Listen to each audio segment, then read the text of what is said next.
Evening for News 12 is brought to you by Kenneth Nugent. From the station that's on your side, this is News 12 at 6 o'clock. The Army opens its own investigation into military housing at Fort Gordon. The I-Team has an update on why this could have major implications, plus details on who's planning to pay off Post a visit tomorrow. But first, we are following updates on the nationwide formula shortage after the Biden administration just announced they're speeding up production and flights to import more supply from overseas. And here at home, the Children's Hospital of Georgia says it's already seen a lot of patients with nutritional issues stemming from this shortage. As we know, it could still take a couple of months more for that formula actually to hit store shelves. News 12's Will Rio live now in our newsroom. And Will, you talked to two local experts about what moms can do in the meantime. Well, yeah, there could be relief on the horizon for many families, but for right now, the situation isn't getting better for those looking for that formula. Two different pediatricians I spoke to say this is about the community stepping up to lend a helping hand to those desperately in need. With at least 50% of baby formula supply out at local grocery stores, our local hospitals are starting to see an uptick in patients. So we've been seeing a lot of patients who are having issues surrounding formula, getting it, and certainly feeling comfortable having it. Not only are they seeing children come in with nutritional issues, but getting them out of the hospital is another battle. The problem is when babies discharge, parents are having issues finding it, so we're worried about them when they go home being able to find the formula that we prescribed them. It's typically impacting children with heart, kidney, or food allergy complications. And they're not having their normal number of wet diapers, if they look dehydrated, if they're super sleepy or lethargic, you always want to bring them into the hospital. Doctors say the solution is to try store-brand formula, talk with your pediatrician, or look to local churches and groups for support. If you're in dire need, the hospital will help you. If you are having trouble finding the formula that your child needs and you have run out, please go to your local hospital. Push comes to shove, we will give you samples that we have. So we would much rather feed your baby safely than have them end up admitted in the hospital. If things don't get better, they may have to take more serious steps towards helping some families. Actually, our hospital would have to work at setting up some sort of distribution system just to help the community like we do. Now, some people have been asking about donating human milk to help ease the stress for some families. The Children's Hospital of Georgia says they are not taking donations right now. What you can do is go to the Human Milk Bank Association to find out how you can donate on their website. A lot of people getting desperate out there right now. Will, thanks. Just in the last half hour, the U.S. Senate passed legislation to expand access for families who buy formula through the WIC program. The bill makes sure families can continue to buy formula with WIC benefits during supply chain issues. It now heads to the president's desk for his signature. To weather now, much more news ahead. Now to a major update to our I-Team investigation into military housing. Senator John Ossoff returning to Fort Gordon tomorrow for the first time since he made national headlines at a hearing about homes on Post. His visit comes as we learn the Army has now launched its own investigation into what's been happening at Fort Gordon. Our Meredith Anderson has been exposing problems there for years. And Meredith, looks like things are starting to really happen out there. It does. I suspect these are the first steps in some real forward progress. And here's why. I've been exposing housing problems on Post for years, so I've seen just how frustratingly slow the government can move. We're now learning one day after this hearing, the Army made changes at Fort Gordon. One day. In more than 10 years investigating this, I've never seen the Army react that quickly about this. So this time, it could finally be different. The Permanent Subcommittee on Investigations On Capitol Hill, will come to order. under oath, I would ask you now to stand and raise your right hand. families at Fort Gordon, Military families make sacrifices every day. A safe home should not be one of them. describing how mold in their home made their family sick.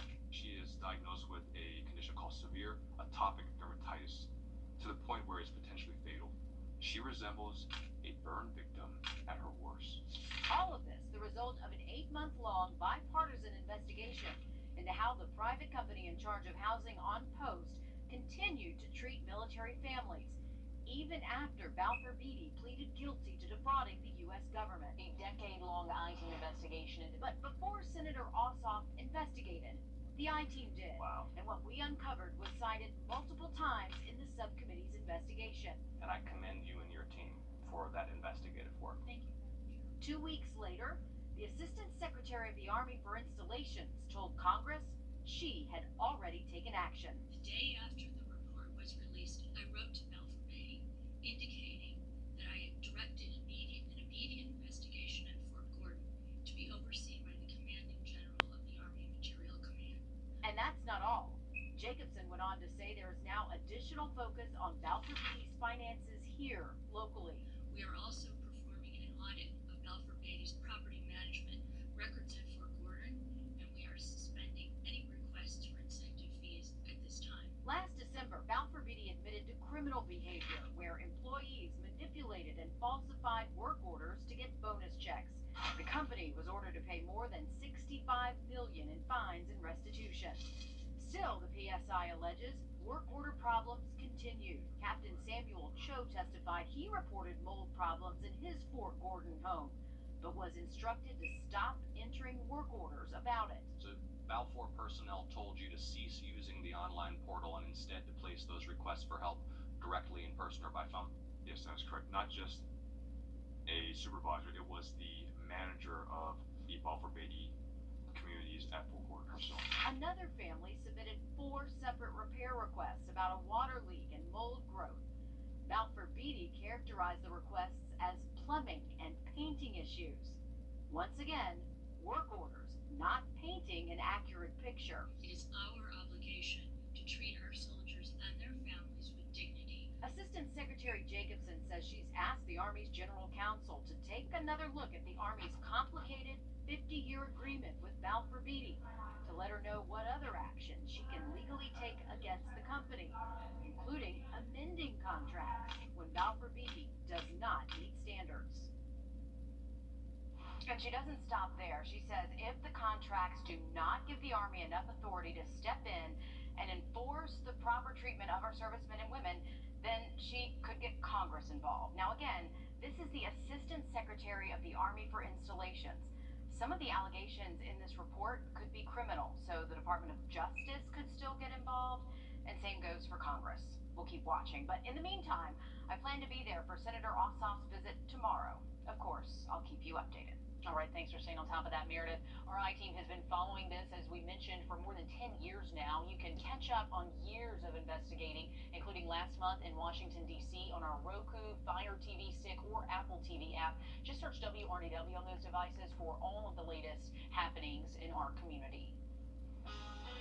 Hot and dry again this afternoon. We are due for some rain. Drought Monitor has expanded our drought conditions across the area. Take a look at some rain heading our way this weekend just after break. And also ahead, the fate of nearly a dozen Augusta parks up in the air. We're going to tag along with city leaders as they decide which sites the city wants to give up. Next. Beyond Van Gogh. Several parks in Augusta could be on the chopping block. The City Parks and Rec Department recommending 10 parks the city should stop investing in to cut back on maintenance costs. This is a list of those parks, many of them small, underused, or in need of some serious repairs. But there are some bigger parks on the list, like the Augusta Soccer Park and Pendleton King Park. News 12's Kennedy Harris is live now from West Vineland Park in the Vineland neighborhood right off of Washington Road. And Kennedy, we know some of these parks could lose city money, but that doesn't necessarily mean the park's shut down, right? That's right. It doesn't necessarily mean the park's shut down. The idea is to cut city funding for some parks, but continue to let organizations run them. But others will be completely let go of. And as you can see, some people aren't going to let their parks go without a fight. I tell you what, that was an I had a good time on that tour. It's a field trip unlike any other. Some parks we're going to actually get out and walk around. Commissioners hop on a big blue bus, stopping to visit 10 parks. Some are underused. Some aren't owned by the city at all, but receive a small cut of the city's budget for part of the upkeep. So most of our parks, again, if it has a facility, a restroom or pavilion adjacent to it, we have to do daily restroom cleaning of those facilities, trash runs. The biggest thing is cutting the grass. McDowell is ready to close some of the gates and use the money for other parks instead.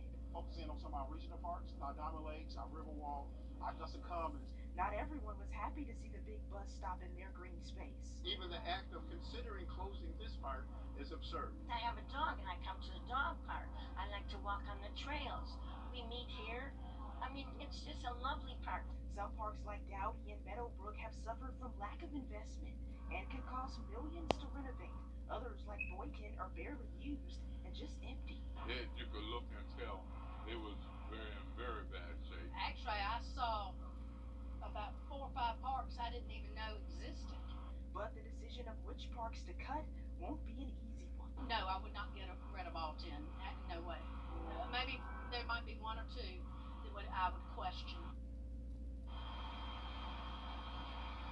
Now, the purpose of this tour was just to give commissioners an idea of some of the maintenance required to upkeep some of these unused parks. And even though the recommendation from Parks and Rec is to cut all 10 parks, none of the commissioners seemed on board with that idea. Looks like commissioners learned something with that tour today, but also they recommended restoring at least a couple of parks that we know of so far, the Lockendam Park and the Wood Street Park. For another look at the full list of those parks, you can head to our website, wrdw.com. Heading back outside. And next week, feeling like the 80s Monday through next Thursday. Riley, thanks a lot. Happening right now, we are live at Paul Knox Middle School in North Augusta, where STEM Fest is slowly wrapping up. These kids are putting in some extra hours today, a day filled with hands-on exhibits, letting students learn more about careers in math and science, engineering, and tech. Our own first alert meteorologist, Mikhail Hannah Harding, is there teaching the kids what it means to be a meteorologist. We heard him do some of that teaching last half hour, so well done to the STEM kids putting in those hours for some great careers. Super great careers. They usually pay very well, which is neat. It's time to turn the tassel for some of our high school seniors getting ready to launch out into the real world. Graduations kick off tonight, starting with Swainsboro High School in Emmanuel County. Then tomorrow we have ceremonies for Screven, Hancock, Glasscock, Lincoln, and Wilkes County High Schools. Thompson High and McDuffie County, they'll also be celebrating, so a big congrats to all of our local seniors. To sports, we've got local signings on both sides of the river. We're going to take you to Cross Creek and North Augusta next with Nick.